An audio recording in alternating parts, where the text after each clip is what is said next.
அரசாங்கத்தை பற்றி மக்களுக்கு ஒன்றும் சரியான புரிதல் இல்லை. இந்த அரசு வந்தால் இதை செய்யும் என்று வாக்களிக்கிறோம். அப்புறம் ஒரு 5 ஆண்டுகள் எடுத்து இவங்க சரியில்லைன்னு சொல்லி இன்னொரு அரசுக்கு வாக்களிக்கிறோம். திரும்ப அவர்கள் சேர்ந்து இன்னொருத்தர் இப்படி மாறி மாறி வாக்களித்து கொண்டே வரும். தமிழ்நாட்டை பொறுத்த ஒரு சினிமா கலாச்சாரம், சினிமா அரசியல் சார்ந்ததாக இருக்குது. ராமர் வருவார், கிருஷ்ணர் வருவார், கடவுள் வருவார், சிவன் வருவார், சிவன் பார்த்து கொள்வார். இலவசங்களை கொடுத்து ஓட்டு வாங்கிறாங்க. இவர்களாவது செய்வார்களா, அவர்களாக இந்த முறை அடுத்த முறை காங்கிரஸை போட்டால் செஞ்சுருவாங்க, அதுக்கு அடுத்த முறை இவர்களை போட்டால் செஞ்சிடான்னு வாக்குகளை மாற்றி வாக்களிப்பதற்கு தயாராக வீட்டுக்குள்ளேயே இருக்கிறாங்க.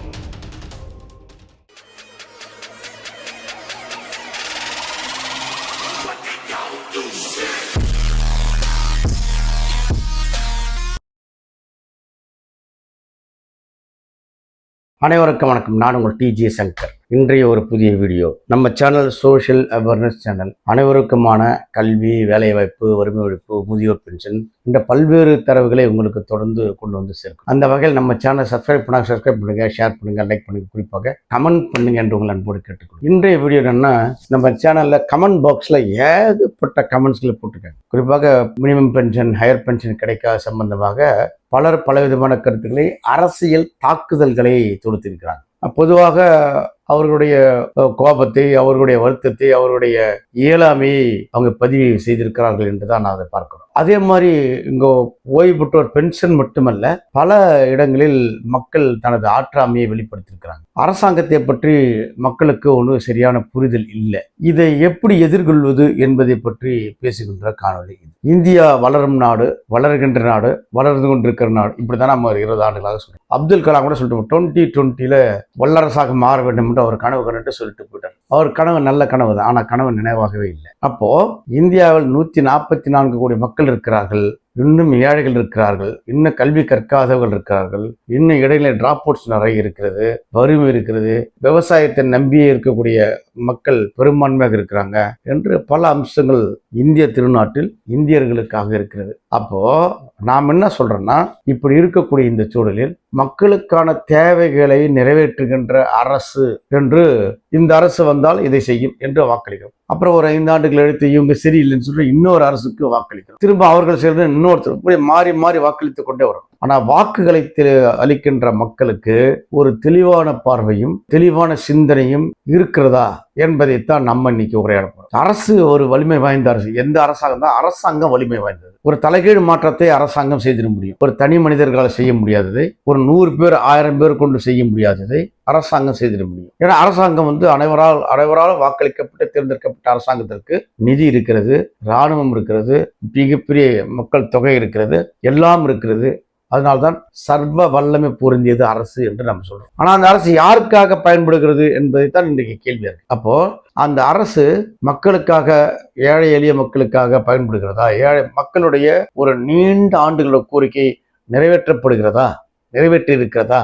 அந்த பாதையில் அந்த அரசு வருகிறதா என்றால் இல்லை என்றுதான் சொல்லணும். அப்போ அரசாங்கத்தினுடைய கவனத்தை ஈர்ப்பதற்கு, இல்ல அரசாங்கம் அதை செய்வதற்கு மக்கள் என்ன செய்யணும், செய்கிறாங்களா என்றால் அதான் இல்லைன்னு சொல்றோம். தமிழ்நாட்டை பொறுத்த ஒரு சினிமா கலாச்சாரம், சினிமா அரசியல் சார்ந்ததாக இருக்குது. அப்படி இருந்தாலும் இங்க கொஞ்சம் பரவாயில்லன்ற மாதிரி தான் இருக்கு. பொதுவாக மக்களுடைய மன இயல்பு என்னவாக இருக்குன்னா, யாரோ ஒருவர் வருவார், ராமர் வருவார், கிருஷ்ணர் வருவார், கடவுள் வருவார், சிவன் வருவார், சிவன் பார்த்து கொள்வார், கடவுள் பார்த்துக்கொள்வார். ஒரு கடவுள் நம்பிக்கையின் மீது நம்பிக்கை வைத்து இவங்க செய்வாங்க, அவங்க செய்வாங்க நம்பிக்கையோடு இருக்கிறாங்க. அந்த நம்பிக்கை பொய்த்து கொண்டே வருகிறது. அந்த நம்பிக்கை என்பது வேறு, யதார்த்தம் என்பது வேறு. ஒரு அரசாங்கத்தான் அதை செய்யும். உதாரணத்துக்கு EPF முதியோர் பென்ஷன் இருக்கு, மினிமம் பென்ஷன் இருக்கு, ஹையர் பென்ஷன் இருக்கு. இந்த பென்ஷனுக்காக 15 ஆண்டுகளாக போராடுறோம். கிட்ட 10 ஆண்டுகளாக மினிமம் பென்ஷன் இன்க்ரீஸ் பண்ணல. 842 ரூபாய் கொடுத்து நான் எப்படி வாழ முடியும்னு ஒரு சிலர் கேட்கறாங்க. 1200 ரூபாய் கொடுத்து நான் மருந்து மாத்திரை வாங்க முடியுமா என்று கேட்குறாங்க. நாங்கள் செத்த பிறகு தான் எங்களுக்கு மினிமம் பென்ஷன் இன்க்ரீஸ் பண்ணிக்கலான்ட்டு ஒரு சிலர்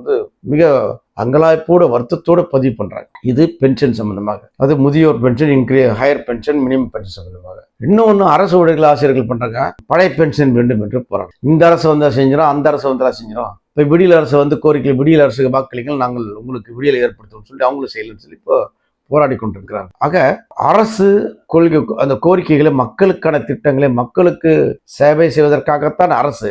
ஆனால் அந்த அரசு மக்களுக்கான நீண்ட ஆண்டுகளுக்கான கோரிக்கைகளை செய்யல. எல்லாமே செய்யலன்னு சொல்ல முடியாது, ஒரு சில விஷயங்கள் செய்யறாங்க. ஆனா அது கிராஸ் ரூட் வரையிலும் நன்மை பயக்கக்கூடிய, அனைவருக்கும் நன்மை பயக்கக்கூடிய, அது எதிர்கால திட்டங்களுக்கு எதிர்காலத்தில் நன்மை பயக்கக்கூடிய திட்டங்களாக இருக்கிறதா என்று அவர்கள் செய்யவில்லை என்பதுதான் தொடர் குற்றச்சாட்டாக இருக்கு. ஒரு பகுதி மக்கள் என்ன சொல்றாங்க, இலவசங்களை கொடுத்து ஓட்டு வாங்குறாங்க. இலவசங்கள் எதுக்கு என்று மிடில் கிளாஸ்லயும் அப்பர் மிடில் கிளாஸ்ல இருக்கிறவங்க கேட்கறாங்க. ஏன்னா அவர்களுக்கு இலவசம் தேவையில்லை. இலவசங்கள் கொடுத்ததான் அந்த பணம் என்பது மக்களுக்கான திட்டங்களாக மாறல, ஓட்டுக்காக செய்கிறாங்கன்ற ஒரு குற்றச்சாட்டையும் ஒரு சிலர் வைக்கிறாங்க. இப்படி பலர் பல வகையான குற்றச்சாட்டுகள் அரசின் மீது வைக்கிறாங்க. ஆனா நாம் என்ன செய்யறோம்? நாம் கரெக்டாக சிந்திக்கிறோமா? ஒரு அரசாங்கத்தை ஒரு கோரிக்கை, நமது கோரிக்கை நல்ல நேர்மையான கோரிக்கை, வலுவான கோரிக்கை, சரியான கோரிக்கை, இந்த கோரிக்கையை அரசாங்கம் செய்ய வைப்பதற்கு நாம் என்ன செய்யணும் என்ற கேள்வி இருக்குல்ல. மக்கள் திரளாக கூடுவது, ஒரு பெரும்பான்மையான மக்களை அதை பேச வைப்பது, பெரும்பான்மையான கட்சிகள் ஏற்றுக்கொள்ள வைப்பது, இந்த கோரிக்கையை செய்யலனா இந்த ஆட்சியாளருக்கு வாக்குகள் விழாது, தோற்று போவார்கள், நமக்கு எதிராக வாக்களிப்பாங்க என்ற எண்ணத்தை அரசாங்கத்தில் விதைக்க முடிகிறதா? அரசியல் கட்சியில் விதைக்க முடிகிறதா? இங்கதான் நாங்கள் தோற்றுப்போம்.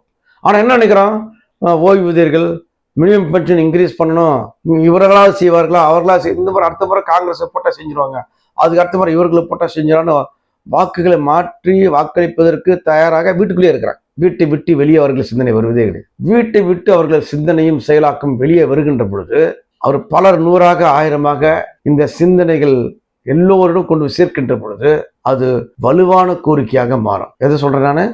பழைய ஓய்வூதியம் சொல்றேன், முதியோர் பென்ஷன் சொல்றேன், மினிமம் பென்ஷன், ஹையர் பென்ஷன், அது போன்ற எண்ணற்ற விஷயங்கள் இருக்கு. இப்போ உதாரணம் சொல்றேன், இப்ப சமீபத்தில் 3 நாட்களுக்கு முன்பாக ஸ்மார்ட் மீட்டர் பாண்டிச்சேரியில் பொருத்தணும் அப்படின்னு சொல்லி ஒரு பாண்டிச்சேரி அரசாங்கம் முடிவு பண்ணுது. ஆனா பாண்டிச்சேரி ஸ்மார்ட் மீட்டரை அவங்க எடுத்துட்டு போங்க, தேவையில்லை என்று மக்கள் ஒன்று செலுத்தாங்க. உங்களை யார் ஸ்மார்ட் மீட்டர் கேட்டுறாங்க? கேட்டோமா? ஸ்மார்ட் மீட்டர் எதுக்கு போடுறீங்க என்று மக்கள் ஒன்று கூடி இந்த ஸ்மார்ட் மீட்டர் போட விடாதவருக்கு மக்கள் புரட்சியாக அது மாறுது. ஸ்மார்ட் மீட்டர் என்ன ஆபத்து வரும் என்று அவர்களுக்கு தெரியுது. அங்க இருக்கிற ஊழியர்கள் பொதுமக்கள் மட்டும் பிரச்சாரம் பண்றாங்க. இப்ப மக்கள் விழித்து கொண்டார்கள்.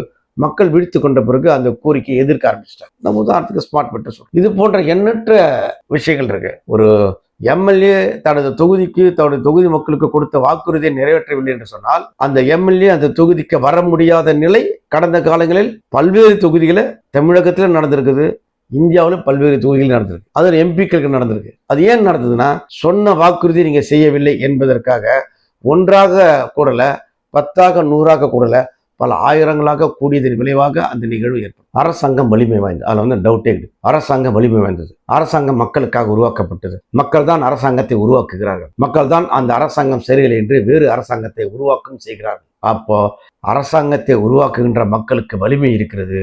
அந்த வலிமை எங்கிருந்து தூண்டும் என்று சொன்னால், ஒற்றையாக இல்லாமல் 100ஆக 1000ஆக லட்சமாக ஒன்று திரளுகின்ற பொழுது மாற்றங்கள் ஏற்படும். எல்லா மாற்றங்களும் அப்படிதான் ஏற்பட்டிருக்கு. ஒருத்தரோ 5 பேரை 10 பேரை சேர்ந்த ஒரு மாற்றத்தை தமிழகத்தில் நிகழ்த்தல, இந்தியாவில் நிகழ்த்தல. உலகம் முழுக்க நடந்த அனைத்து மாற்றங்களும், அனைத்து நிகழ்வுகளும் பல லட்சக்கணக்கான மக்கள் ஒன்று திரண்டு, நூற்றுக்கணக்கான மக்கள் தன்னுடைய இன்னுயிரை நீத்தி தங்களை வருத்தி கொண்டு தான் போராடித்தான் அந்த சலுகைகளையும் உரிமைகளையும் பெற்றிருக்கிறார்கள். தொழிலாளர் சட்டங்களும் அப்படிப்பட்டதுதான். வேலை நேரம் 8 மணி நேரம் அப்படிப்பட்டதுதான். இன்சென்டிவ், போனஸ் உட்பட பல்வேறு சலுகைகளை பெற்றதும் அப்படித்தான். பெண்களுக்கான சலுகைகளை பெற்றதும் அப்படித்தான். இப்படி போராடி பெற்ற விஷயங்கள் நம் கண் முன்னாக சாட்சிகளாக இருக்கின்ற பொழுது, அரசாங்கம் தான் வலிமை வாய்ந்து அதைத்தான் அரசாங்கம் தான் செய்ய வேண்டும் என்ற ஒரு சூழல் இருக்கின்ற பொழுது, அந்த அரசாங்கத்தை உருவாக்குகின்றவர்கள் நாம் தான் என்ற உண்மையும் நாம் தெரிந்து கொண்ட பிறகும் கூட, எனக்கு மினிமம் பென்ஷன் வரல, எனக்கு ஹையர் பென்ஷன் வரல, யாரோ ஒருத்தரை போராடும் வாங்கி கொடுப்பான் என்று வீட்டுக்குள்ளே அமர்ந்து கொண்டிருப்பது ஓய்வூதியர்களுக்கும் பொருத்தமல்ல. பழைய பென்ஷன் திட்டத்தை அரசு ஊழியர்கள் ஆசிரியர்கள் வாங்கி கொடுப்பார்கள் என்று மற்றவர்கள் அமைதி காப்பதும் பொருத்தமல்ல. இந்த மாற்றம் அனைத்தும் நடக்க வேண்டும் என்று சொன்னால், மாற்றம் வேண்டுபவர்கள், தொடர்புடையவர்கள் அனைவரும் ஒன்றாக கூடுவது என்பது கட்டாயம். அப்படி கூடவில்லை என்று சொன்னால் மாற்றம் சாத்தியமில்லை, எதிர்காலம் சாத்தியமில்லை. இந்த அரசு மக்களை ஏமாற்றிக் கொண்டேதான் இருக்கும். நீங்கள் ஏமாறுகின்றவர்கள் அவர் ஏமாற்றிக் கொண்டே இருப்பார்கள். நீங்கள் ஏமாறப் போகிறீர்களா, அல்லது அரசிடமிருந்து நமது உரிமைகளை, கோரிக்கைகளை வெல்லப் போவதற்காக ஒன்றிணைய போகிறீர்களா என்பதுதான் நம்முன் உள்ள கேள்வி, உங்கள் முன்னால் உள்ள கேள்வி. யோசிச்சு பாருங்க, சிந்திச்சு பாருங்க, எது சரி?